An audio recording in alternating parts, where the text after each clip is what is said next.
Hello and welcome back for my videos. About this video we want to continue from the project SocketChat, where I found a little bug and then I will add a feature. This probably not will be so long a video again, but as you can see on my project here on GitHub, you can see we have a message here.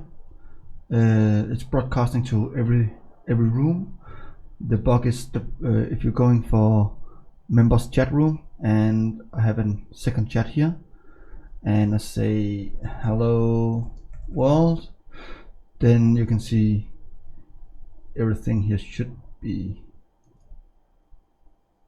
you can see this room is coming up here, and if I say hello again, then we have hello world and user, and if I test this one, we're going back for this. So we have a little bit issue with the broadcasting. It's broadcasting randomly to different rooms, and I figured out why it's happening, and I will show you this. And then we have a little feature here where you're going from lobby room to the members room. It could be nice if you have this in the top, and right now it's doing nothing, but we will add this. So yeah, you can see it here. So yeah, that's nice. So let's continue and beginning to code. So the first thing we want to do is open the client, and when you're going for the client, you need to go for the source, and then the components, and then the chat. Scroll down to the socket join room, and we will change a little bit here. We will make a callback, so when the admit it's correct, then we will go inside here, and we will say this router push, and we want to say query, and the query should be the room ID, and then the room. Then it's meaning when you load it here and going back, we can reload it, and you can now see when you change the room, everything here is fine. And that's the first step. So let's go for the next step. The next step we want to do is when we connect to our socket server, the chat client, we want to sending a data inside. So if we have something in the URL in the top, so we have so we can continue where we left. If we copy the URL, then we need to sending the room into the socket. And before we have this inside the data, I'll minimize this. Can I fold it together? And collapse, yes. And then we're going down here, we have the socket, and now we will make a little change in the software. I will create the computed here, and we'll go down and we will call it socket.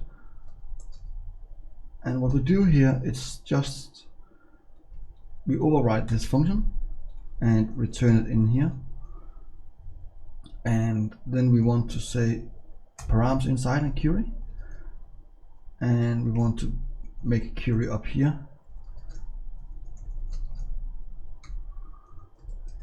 and this will sending arguments inside the socket protocol when we connect. So we need to be sure if the root query room ID is this different from unidentified. Then we want to say the query should be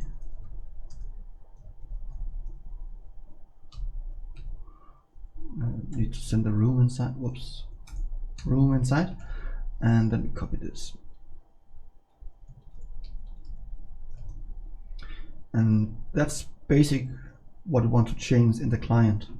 So let's going for the socket server, and you need to open the app pie on the server, and then going down for the client connect.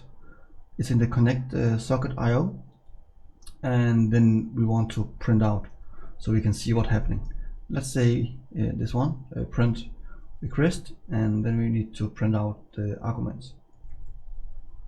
And then I save it, and you can see down here we have the protocol here, and depends on what we want here, the room and no rooms. So everything here it's perfect,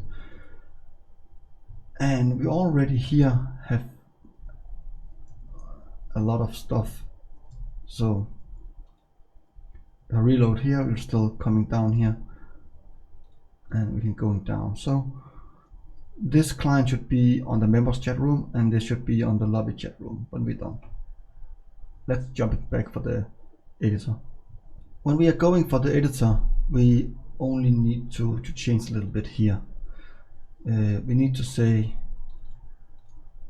we want to use the request room if room is in the request data and the room is not none. It's meaning if you're sending the null value inside, it will be discarded. Else we want the default rooms. Basic, this should be it, and we reload it here. So yes, we have two, and if you type hello world lobby, it should not go inside here, and it doesn't. And we say here hello members, and it should not get back, and it's working. So those two, the one bug and one feature is now fixed.